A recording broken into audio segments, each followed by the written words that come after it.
এও কলকাতায় আমাদের রেলের চাকরি পেয়েছে, এখন লিলুয়া ওয়ার্কশপে ওর হয়েছে, লিলুয়া ওয়ার্কশপে হয়েছে। জাস্ট সৌরভ তোমাদের কাছে দু তিনটে ট্রিক্স মনে হয় যে ট্রিক্সগুলো অনেক ক্ষেত্রে কিন্তু লাগে। কীরকম জিনিস যে আমি ওকে মাঝে মাঝে বলতাম যে এগুলো একটু ফলো করলে কিন্তু মনে হয় প্রিপারেশনটা আরও বেটার হবে। তো জাস্ট সেই জায়গা থেকে জাস্ট সংক্ষেপে ও তোমাদেরকে বলছে যে এগুলো মনে হয় মেনে চললে তোমাদের পক্ষে আরও বেটার। তো সব নিজের মতো বলো, তোমার বাড়িটা কোথায় আগে বলো, যে চাকরি পেয়েছো আর কত স্কোর কীরকম আছে সেটা বলে একটু তোমার মনে হয়েছে যে এগুলো যেগুলো করলে চাকরিটা পাওয়া যায় সেটা তুলে দেবে একটু সমস্যা। সৌরভ আমাদের এখানে গুরুকুলের অনেক দিনেরই স্টুডেন্ট, কোর স্টুডেন্ট একদম। রবিবারকে রবিবার ওরা মেনলি ক্লাসটা করতো। তো রবিবার বুধবার আমাদের জানো তোমরা দুদিন করে এক একটা শিডিউলের ক্লাস হয়। তো মাঝে মাঝেও বুধবার এদের ডাকতাম, শনিবারও ডাকতাম, কিন্তু মেন এরা রবিবার ক্লাসটাই করতো।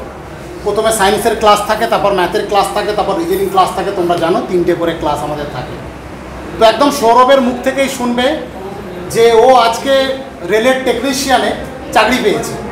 তো এরা একসাথে 4জন একসাথে সাকসেস হয়েছে। তো জোরে হাততালি হয়ে যাক সৌরভের জন্য একটা। তো একসাথে এরা 4জন পেয়েছে, 4জনকেই একসাথে একটা মেসে আমি বলেছিলাম একসাথে থাকলে প্রিপারেশানটা বাড়ে এবং সেটা সিস্টেমেটিকভাবে হয়।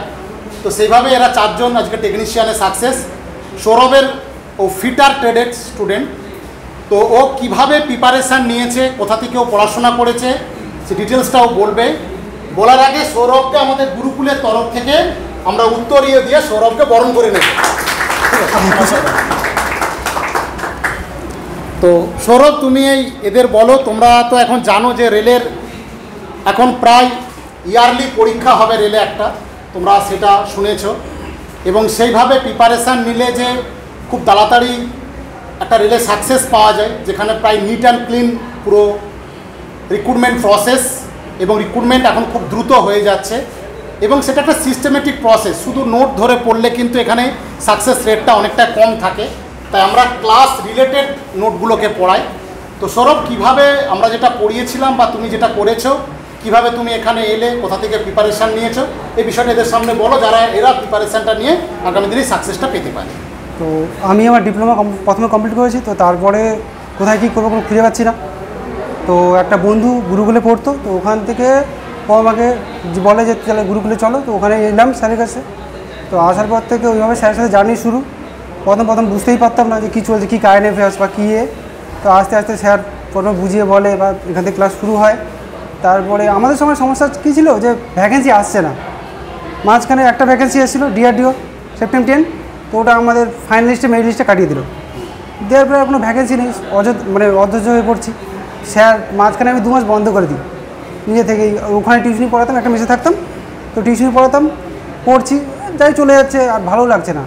তো যখন আবার 2 মাস পরে আবার এলাম, তো স্যার প্রচুর বকাবকি যে এরকম করে ছেড়ে দিলে কী হবে, তুমি কি তোমার পিক পাওয়ার পজিশনে আছো যে তুমি চাকরিটা পেয়ে যাবে, ফর্ম বেরোলে চাকরি পেয়ে যাবে। তো ওর পর থেকে পুরোপুরি সিরিয়াসলিভাবে নেই। আমি এরকম ফ্রন্ট বেঞ্চে সামনে বেঞ্চে বসতাম সবসময়, প্রতিটা টেস্ট আমরা সবসময় ঠিকঠাক করে দিতাম। আর স্যার একটা কথা বলতো যে তুমি এখানে যদি তুমি 1 2 3 মধ্যে আসতে পারো, তুমি ওখানে গিয়েও 1 2 3 মধ্যে আসতে পারবে। সত্যি আমাদেরও এরকম হয়েছে। আমি কোচতাম, আমরা ওরকম ফ্রন্টে থাকার কথা, 1 2 থাকতাম আমরা সবসময়। এখানে ওখানে গিয়েও আমাদের এরকম হয়েছে। আমাদের স্কোর ছিল 96.14 কলকাতার জন্য, আর কোচতাবদারও 96.14। এবার আমাদের সবারই দুজনে 100% 100% মানে বোঝা যায় যে শিফটে আমরা পরীক্ষা দিচ্ছি ওই শিফটে আমরা টপার। রেলে তো এইভাবে টপার করা যায় না যে করে, এইভাবে হয়। তো এবারে আমি প্রচুর ভয় পেতাম। কলকাতার জোন তোমরা সবাই জানো, হাই কাট অফ যায়, সব পরীক্ষায় যায়। তো স্যারকে আমি লাস্ট পরীক্ষার ফর্ম ফিল আপের আগের দিন জিজ্ঞেস করছি, স্যার আমি কী করবো, তখন ওই রুমটার সামনে। স্যার বলছে তুই কলকাতা জন্য করে দে, তোর হয়ে যাবে। আমি যে তোর নাম্বার দেখছি তোর হয়ে যাবে। হ্যাঁ ঠিক আছে স্যার, তাহলে করে দিই। তো ওই করে দেওয়া কলকাতার জন্য দিয়ে সাকসেস। তারপরে এর মাঝখানে অনেক কিছু আপ ডাউন গেছে। আমি দেখছি যে এখানে এসেছি, তো আমি এরকম হয়েছে কি একবার একটা পরীক্ষা হয়েছে 4-5 র্যাঙ্কিংয়ে চলে গেছি এই রুমেই। তো আমি স্যারের সাথে এবার কথা বললাম, স্যার যদি ওখানকার মেসটা ছেড়ে দেয়, ওই মেসটা তোর হবে না, তুই এখানে চলে আয়। তো সঙ্গে সঙ্গে আমি গুছিয়ে নিয়ে গড়িয়ে চলে আসি। এরকম ঠিক নোটিফিকেশান বেরিয়েছে জানুয়ারি মাসে, আর আমি মার্চ মাসে চলে এসেছি, সব গুছিয়ে নিয়ে চলে এসেছি। দিয়ে 1 বছর এখানে খুব মোটামুটি পড়াশোনা করেছি। আমার সায়েন্সটা খুব দুর্বল ছিল, নাম্বার উঠতো না। তো ওটাও উঠে মোটামুটি যখন আমরা টেস্টটাকে পুরো সিরিয়াসলি দিতাম এখানে। যাতে ওই সময় কোনো গণ্ডগোল নয়, আর পুরো জেনুইন সত্যভাবে দেবে, মানে যতটুকু নাম্বার ততটুকু বাড়িয়ে নয় যে আমি দেখানোর জন্য ক্লাসে, কারণ তুমি ওখানে গিয়ে তো হেরে যাবে আলটিমেট। এইখানে তুমি যখন দেবে পুরোপুরি যে হ্যাঁ আমি এটা পেরেছি, এইটুকু পেরেছি, বাস ওইটুকুই। আর তোমার কত নম্বর বাড়তো, কোন জায়গাটা তোমার প্রবলেম হচ্ছে, বা তুমি কোনো একটা ভুল কোশ্চেনকে আগে সিলেক্ট করিয়েছিলে পরীক্ষা দেওয়ার সময়, তাই জন্য তোমার নাম্বার কমেছে, সেটাও দেখবে। এইভাবে অ্যানালাইজ করা। স্যার তো আছেই, স্যারের সাথে তুমি অন্য কোথাও এটা পাবে না যে স্যারের সাথে ডিরেক্ট গিয়ে কনভারসেশন করা। তা আমাদের সময় সুখেন্দু স্যার ছিল ক্লাস, নীতি স্যারের ম্যাথ ছিল। আর সুখেন্দু স্যারের পড়ায় কীভাবে এনার্জেটিক সে তো সবাই জানে, সে আর বলতে নেই, আমাদের মাঝে মাঝে হাত ধরে ফেলতো যে এটা কী হচ্ছে বল, কেন হচ্ছে না বল। তারপর ভুল হলে তো যদি 1-2 নাম্বার কমে যেত 30-এর মধ্যে, সে তো বকাবকি শুরু, কেন কমলো বল এটা, এরকম। আর নীতি স্যারের ম্যাথ আমরা প্রতি চ্যাপ্টার অনুযায়ী স্যার করাতো, এইখান থেকে প্রতিদিন আসবে, নতুন কিছু শেখার চেষ্টা করবে। আর এইখানে আমি সত্যি কথা বলতে বেশি উপকৃত হয়েছে কি, যে স্যারের সাথে কনভারসেশন করতে পেরেছি প্রতিটা ব্যাপারে, যে এটা আমার পিছিয়ে যাচ্ছে, এটা আমার এই হচ্ছে, সুখেন্দু স্যারকে ফোন লাগালাম, স্যার এটা আমি পিছিয়ে যাচ্ছি, স্যারকে ফোন লাগালাম, স্যার এটা আমি পিছিয়ে যাচ্ছি, স্যার তুমি এইভাবে নাও, এইভাবে আরও চেষ্টা করো, এগুলো হয়ে যাবে। আর সত্যি কম্পিটিশান প্রচুর হাই, কিন্তু তোমাদেরকে পড়াশোনাও করতে প্রচুর হাই। আর সত্যি আরেকটা কথা খুব ভালো, যে যেদিনকে রেজাল্ট বেরোয় সেদিনকে আমি মেট্রোতে আছি, তো আসছি, তো আমার বন্ধু যারা আমার সাথে পড়তো তারা ছেড়ে চলে গেছিলো এখান থেকে, যে ঠিকঠাক পড়ানো হচ্ছে না বলে। তো আমাকে ফোন করেছিল, ওরা পেয়েছিল 50-60, তো আমি যখন আমার স্কোরটা শোনাই তো ওরা ফোনটা কেটে দিয়েছিলো, তবে থেকে আর কোনোদিন ফোন করেনি, বুঝতে পারলে। এটুকুই বললাম, এখানে বেস্ট হচ্ছে, বেস্টভাবে নিতে হবে। অনেকের নাম আছে, তারা আমার খুব বন্ধু ছিল, তারা এগিয়ে গেছিলো বলে আমি ফার্স্ট স্টেশনে পড়ে গেছিলাম, যে তারা আমার থেকে এগিয়ে যাচ্ছে এখানে, কিন্তু তারা সত্যি সত্যি এত স্কোরে ডিফারেন্স হয়েছে, 30 নাম্বার 20 নাম্বার ডিফারেন্স করেছে ফাইনালে গিয়ে, এবং সোকল্ড নামি দামি কোচিংয়ে গেছিলো, বুঝতে। ঠিক আছে, তোমরা পড়ো ভালো করে, তোমার সামনে গ্রুপ ডি আছে, টেকনিশিয়ান আছে, ভালো করে ফর্ম ফিল আপ করো।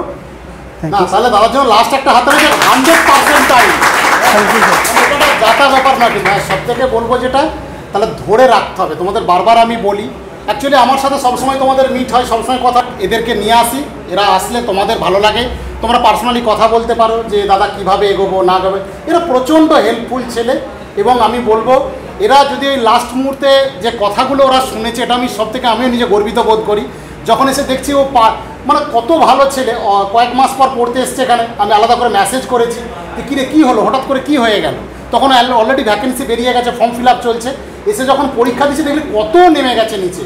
আমি সঙ্গে সঙ্গে যে তোরা ওই মেস তুমি ছেড়ে এখানে আসো, আমি সব সেটিং করে দিচ্ছি, তোমরা সেইভাবে প্রিপারেশান নাও। তো সেই কথাটা শুনেছিল, এই জন্যই আমার আরও ভালো লাগে যে এসে আজকে কিন্তু 4 জন এক জায়গায় থেকে 4 জনই সাকসেস, এবং 4 জনের স্কোর তোমরা তো এর নিজের মুখেই শুনলে। তো যেভাবে তোমাদের যার যেখানে যেভাবে আছো, প্রিপারেশানটা সেখান থেকে সেভাবে নাও, যে আমাকে টপার হতে হবে, আমাকে ব্যাচের মধ্যে টপ 3-র মধ্যে থাকতে হবে, এটার যেন টার্গেটে থাকে। তো এদের একদিন টপার, ও একদিন টপার, এটা বিরাট কম্পিটিশান ছিল এদের, সেই জায়গাটা তোমাদের কিন্তু রাখতে হবে, ঠিক আছে? আর এভাবেই পড়ো, দাদারা আসবে, দাদারা আসলে তোমাদের আশা করি অনেক ভালো লাগবে।